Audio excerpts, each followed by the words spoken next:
Hello everyone, आप सभी का आर के विलेज फ्रेंड चैनल पर स्वागत है। आशा करते हैं आप सभी अच्छे होंगे, अपनी खेती किसानी में लगे होंगे। जो किसान मित्र आलू की खेती किए हैं या सरसों की खेती करते हैं और हमारा खेत समय से खाली हो जाता है, तो उसमें हम यदि मूंग की खेती करना चाहें तो कर सकते हैं और अच्छा उत्पादन ले सकते हैं। या पेड़ी जो गन्ना की खेती किए हैं उसमें भी हम मूंग की खेती कर सकते हैं और अच्छा से अच्छा उत्पादन ले सकते हैं। मूंग की बुआई से दोहरा लाभ प्राप्त होता है। एक तो दाल मिल जाती है और साथ में हमारे खेतों की उर्वरा शक्ति भी बढ़ जाती है, जिसमें नाइट्रोजन मिल जाता है, जिससे हमारी जो दूसरी अगली फसल आती है उसमें ये काफ़ी अच्छा कार्य करता है। मूंग की खेती के लिए सबसे पहली बात आती है, सबसे पहली आवश्यक चीज़ होती है वो है मिट्टी।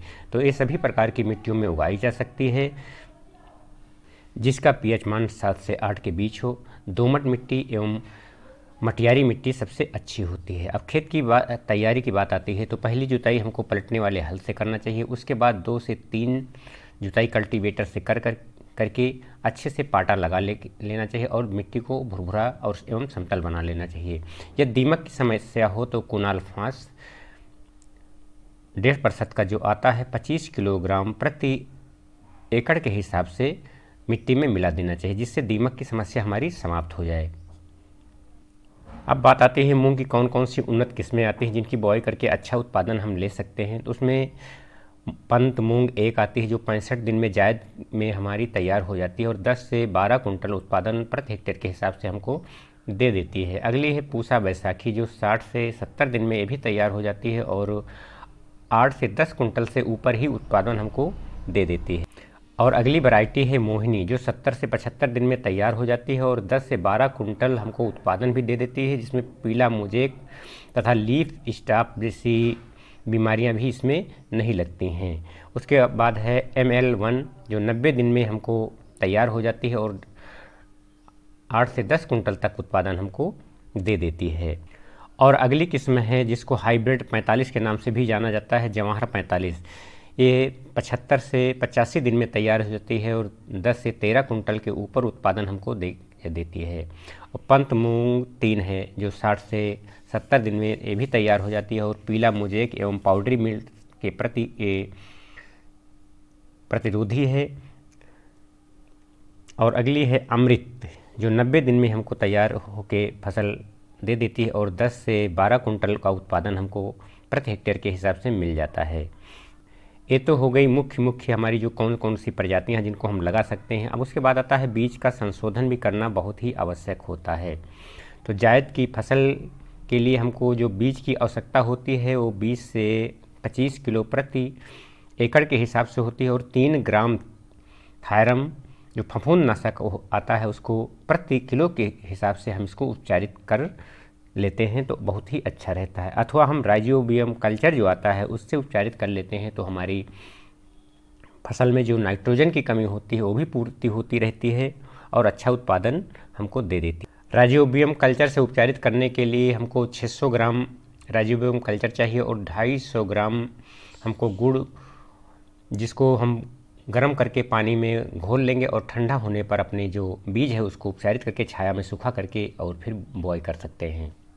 अब आती है बात कि इसका हमको बुआई कब करना चाहिए। जो हम जायद वाली फसल हम लेते हैं तो मार्च से अप्रैल में हम इसकी बुआई कर सकते हैं। कतार कतार से की दूरी हमको 45 सेंटीमीटर तथा पौधे से पौधे की दूरी हमको 10 सेंटीमीटर रखना चाहिए।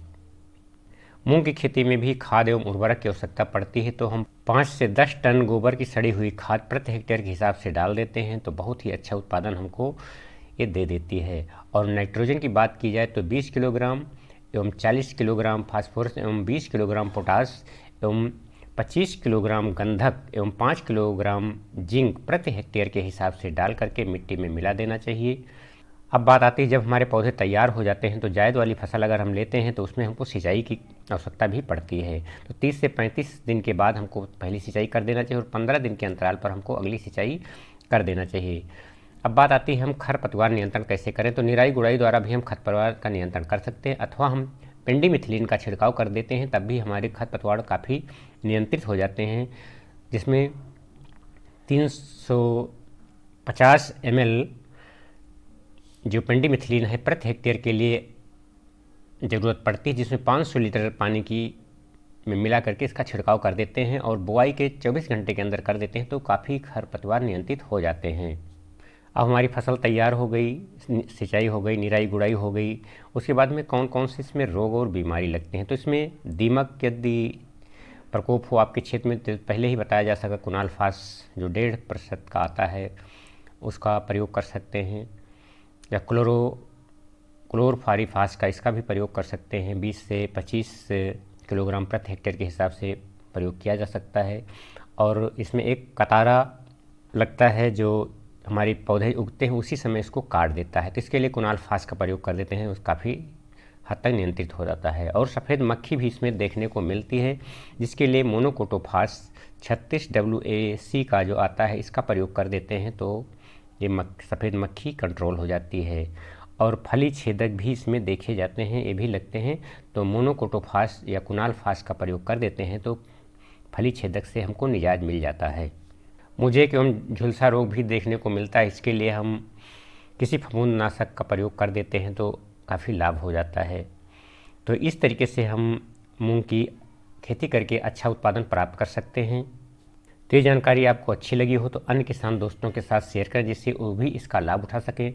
चैनल पर पहली बार आए हो तो चैनल को सब्सक्राइब करना ना भूलें, साथ में लाइक करें, कमेंट करें। ऐसे ही खेती किसानी से संबंधित वीडियो के साथ फिर मिलेंगे, तब तक के लिए नमस्कार। वीडियो देखने के लिए बहुत बहुत धन्यवाद।